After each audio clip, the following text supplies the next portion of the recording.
Grabe ang araw na to. Kota na naman ako sa pagod, sa dami ng mga ganap. Sa pagkagising ko nga pala, nabasa ko yung message ni Ate Ken. Niyayaya niya kami na kumain para na rin i-celebrate yung nakaraang recognition ni Pinky dahil may mga awards, kinemerot nga siya. So currently, nandun pa si Ate Ken at si Freya sa school ni Freya kasi recognition nga, no? So nagready na nga ako ng susuotin ng mga bata dito. Pinlansya ko na lang sila.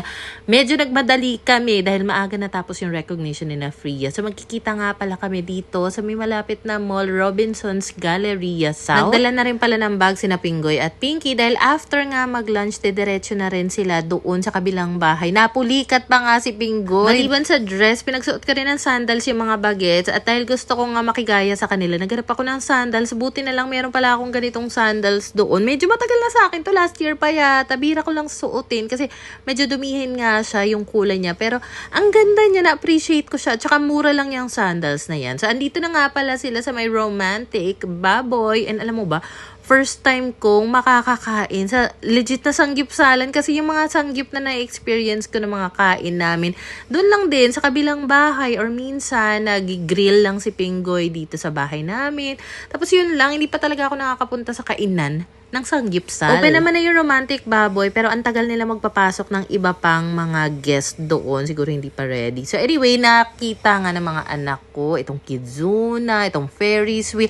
So sabi ko na hindi naman kasi tayo nandito para mag-Kidzuna. Next time na lang yan. So pinagbigyan na nga natin ng Ferris wheel nila. Tapos may in-offer pa si ate dito. Maliban sa Ferris wheel, may train ride for only 80 pesos per head. Before naman wala silang ganyang offer wherein kailangang magbayad dito sa Ferris wheel 50 pesos per head. Tapos sa train, nasa 70 pesos or 80 pesos per head. So, yung offer nila na yon mura na. Kaya for the grab na nga tayo ng opportunity. So, ayan. At for the ride na nga dito, yung mga bagets, buti na lang kasama si Ate Freya nila. And syempre, nandito tayo dahil isi-celebrate nga yung mga awards dahil recognition ni Freya, dami niyang awards. All the time naman, kahit yung ibang anak ni Ate Ken, sina IC, sina Bettina, matatalinong bata talaga. So, since kakatapos na ng recognition ni Pinky, siguro kaya naisip ni Ate Ken na, uy, punta kayo dito. So, if you insist, how can we resist? Charot.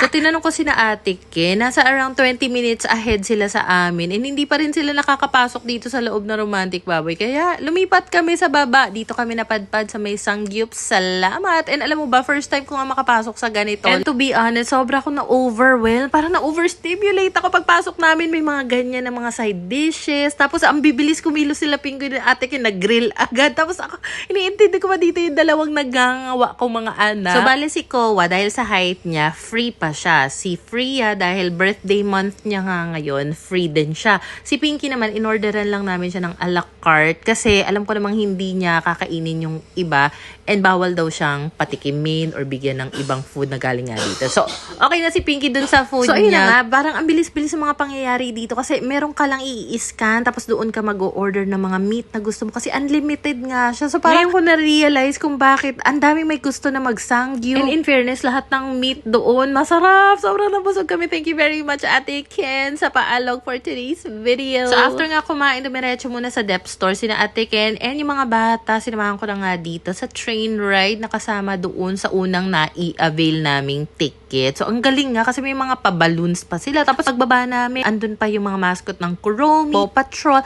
So, dito naman tayo sa dessert. Ako na to, kaya ko na to. And napansin ko, meron na palang binibenta ng mga pearl slices na cake dito sa Karamiya. Nakakatakam. At saka, mas mura yung mga cake slices dito kumpara sa mga cafe na ang mamahal per slice ng cake pa lang. So, ang nagustuhan ko dito, may free taste sila. Bibigyan ka na maliit na stick ng may ice cream flavor na gusto mo. So, bumili kami ng iba't ibang flavor ng ice cream for dessert. Then, umuwi na rin sila. Nag-grab lang sila. Ako naman, diretso akong uwi ng bahay. Nag-tricycle lang ako. And ito nga yung mga kailangan kong gawin. May mga content akong kailangang i-film. Pero, mas inuna ko na munang maglinis at ubusin na naman itong natambak kong labahin. Di ba nung kailan?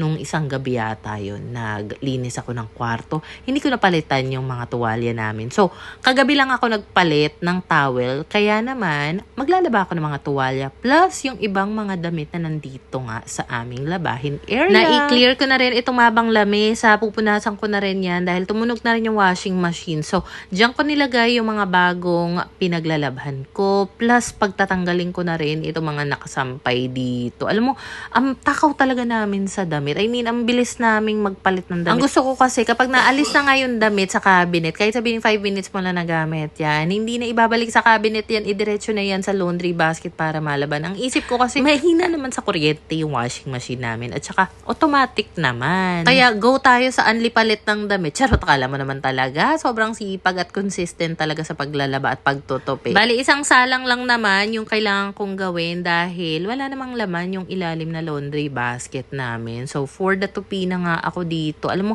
maliban dito sa nasa lamesa, meron pa akong isang malaking planggana na puno ng mga tupiin na kailangan ko ngang tupiin in partida. Ang init-init talaga ng panahon na yan. Buti na lang nandito ako sa labas. 2 electric fan pa yung nakatapat sa akin. Yung maliit na stand fan at saka yung clip fan. Para lang talaga hindi mapagpawisan yan. And update nga pala sa lutuan namin, yung gasolet. Binili namin siya or nagpa-refill kami noon February 23. Tapos, nung kailan lang, March 28, naubos na daw sabi ni Pinggoy. So, since then, induction cooker na muna ang ginagamit namin. So, ayun na nga po pala lahat ng mga pinagtutupi ko. At, alam mo ba, recently, na-happy ako kasi mas organized, mas namamanage ko na yung mga paglilinis, yung mga gawaing bahay dito, mas relax na yung utak ko ba. Ewan ko ba, kasi parang last year, sobrang chaotic na sobrang dami naming gamit, hirap ako mag-let go, ang daming gamit na naiimbak dito. So, ang ending, parang for some reason, parang mentally nakakadagdag siya ng load sa isipin. Kaya talagang less is more. Talaga naman, kapag mas intentional yung mga gamit na kinikip mo sa bahay, mas, relaxing, mas panatag. Nakapaglagay na rin pala ako ng mga bagong tuwalya dito.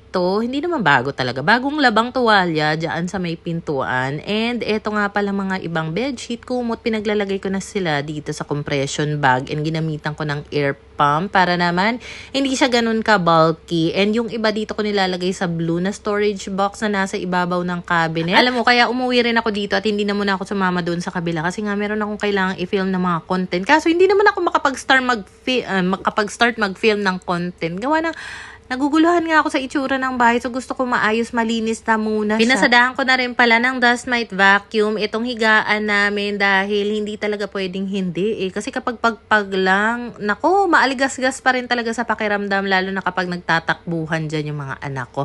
So, itong sofa namin na medyo matagal na ng huling beses na pinalitan ko yung cover niya. So, ngayon ko pa lang siya papalitan at syempre, gagamitan ko na rin siya nitong dust mite vacuum. Alam mo, for a while, siguro ilang buwan ko rin hindi ginamit tong dust mite vacuum na to. So, nung ginamit ko na siya ulit, nag-i-stuck siya yung roller niya na nasa loob. Pero dahil napapadalas na nga yung gamit ko sa kanya, okay na ulit siya. Tumutuloy-tuloy na siya. Hindi na nag-i-stuck yung roller. So, I think, dahil na-stuck siya ng ilang buwan, tsaka siguro siya nagloko. Pero ngayon, dahil lagi ko na siyang ginagamit, okay na ulit siya so far.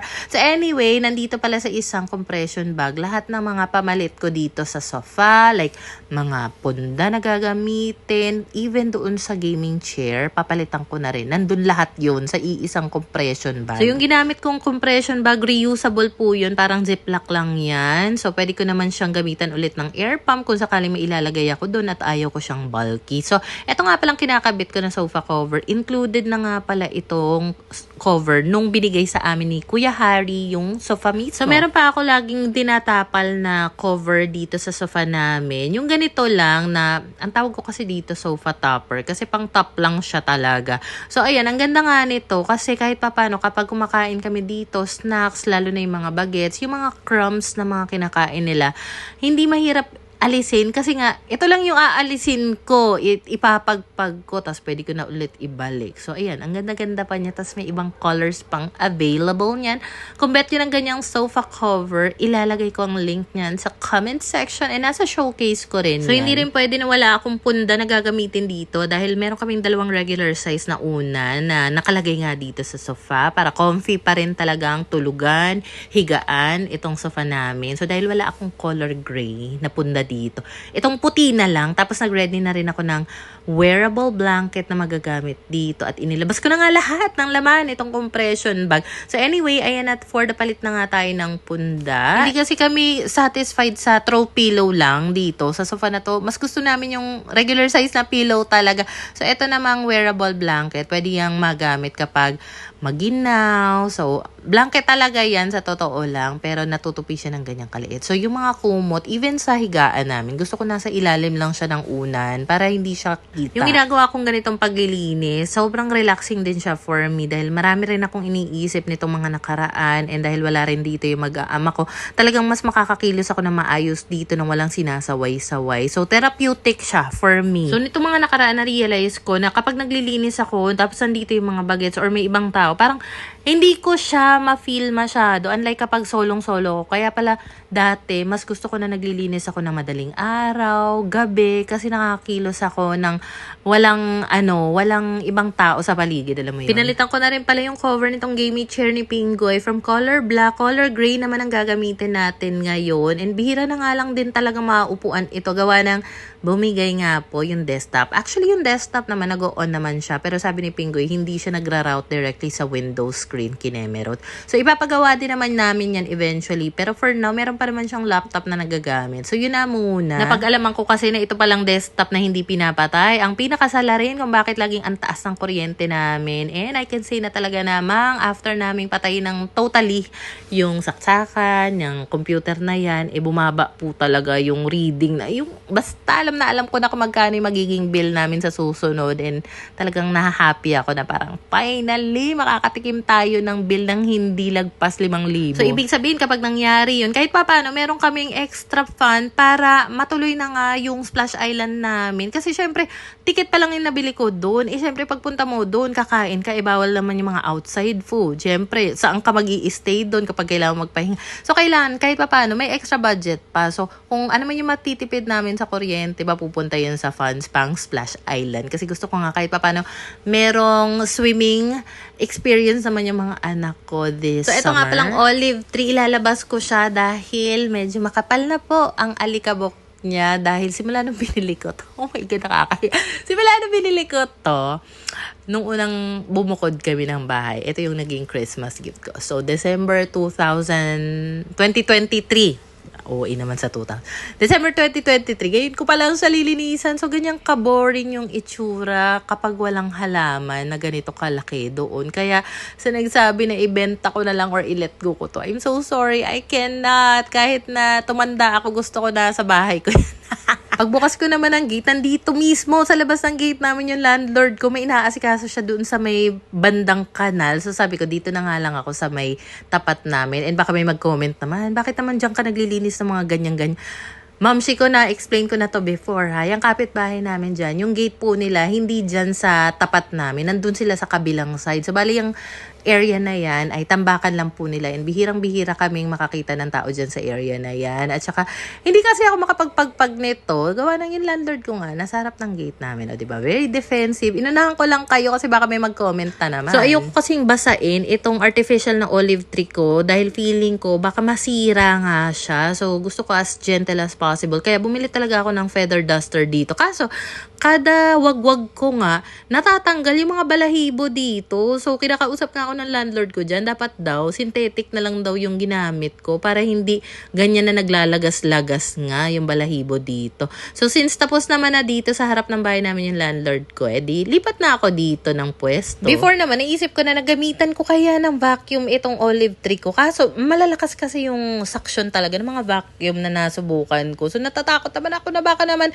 higupin ng husto yung mga halaman dito. And alam mo ba, so far 2 years mahigit na sa akin tong olive tree na to. Wala pang nalalagas dyan na dahon. Yung mga olive mismo na bunga, nung bago pa lang ito, pinagtatanggal ng mga magagaling kong anak. Kaya kukunti na lang talaga yung mismong olive dyan sa puno na yan. But overall, very satisfied ako sa kanya. Worth it talaga na binili ko siyang Christmas gift para sa sarili ko. Sa Orange app ko yan nabili. So, if ever nasa Black app nyo mapanood itong video na yan at gusto nyo ng link niya, nasa bio ko lang po yan or sa comment section. Gusto ko rin pala mag-organize ng mga cabinet ko dito sa sala namin. But since medyo may hinahabol nga akong oras, kasi may usapan pa kami ng walking ni Ate Ken, 7:00 ng gabi. O, good luck sa'yo. Ang dami ko pang gustong akong linisin dito. Minsan kasi kapag ginanahan ako maglinis, parang gusto ko talagang isagad na talaga lahat ng kaya kong isagad hanggat kaya pa ng oras. Like ngayon, after ko makapaglinis ng olive tree, nawalisan ko naman na to kanina. Kaya naman, ayan, pinasadahan ko ng mop. Hindi ko talaga piniga ng husto yung mop cloth nito. Kaya naman, pinaandar ko yung electric fan dyan sa sala para matuyo agad itong sahig namin. Tapos hindi pa ako nakontento. Kinuskus ko ulit yung mop cloth.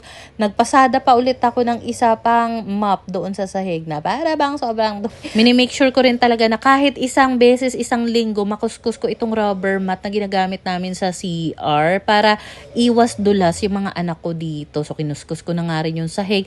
And then, dito naman sa shower area, kinuskus ko rin baligtaran yung rubber mat. Talagang may bleach yan para matanggal yung dumi. Kasi kung hindi yan lilinisin, prone talaga yung bahaya ng bacteria, fungus, ganun. So, dapat talaga kinukuskus yun, pinapatuyo.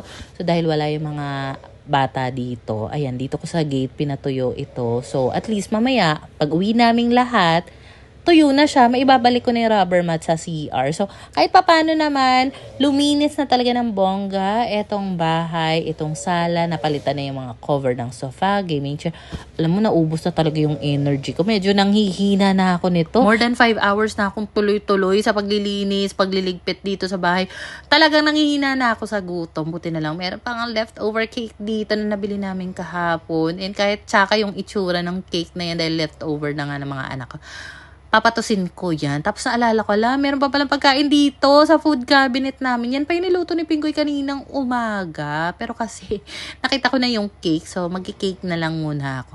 Bakit nga ba ako nagmamadali? Kasi nga, may walking pa nga kami ni ate kinang alas 7. Mga 6:30 na yata ito ng gabi. Hindi naman ako makakapag-walking. Kung gutom ako, baka bigla na lang ako mahimatay doon. Isasama ko pa yung mga bata. Kaya nag-message na rin ako kay Papa na, Papa, dala naman dito yung wagon. Kasi doon ko muna pinapatabi sa kanya kapag di namin ginagamit yung wagon. Tapos, humirit pa talaga ako ng laba. Meron ulit akong sinalang sa washing machine. Yun naman, yung cover ng sofa na inalis ko nga sa sala.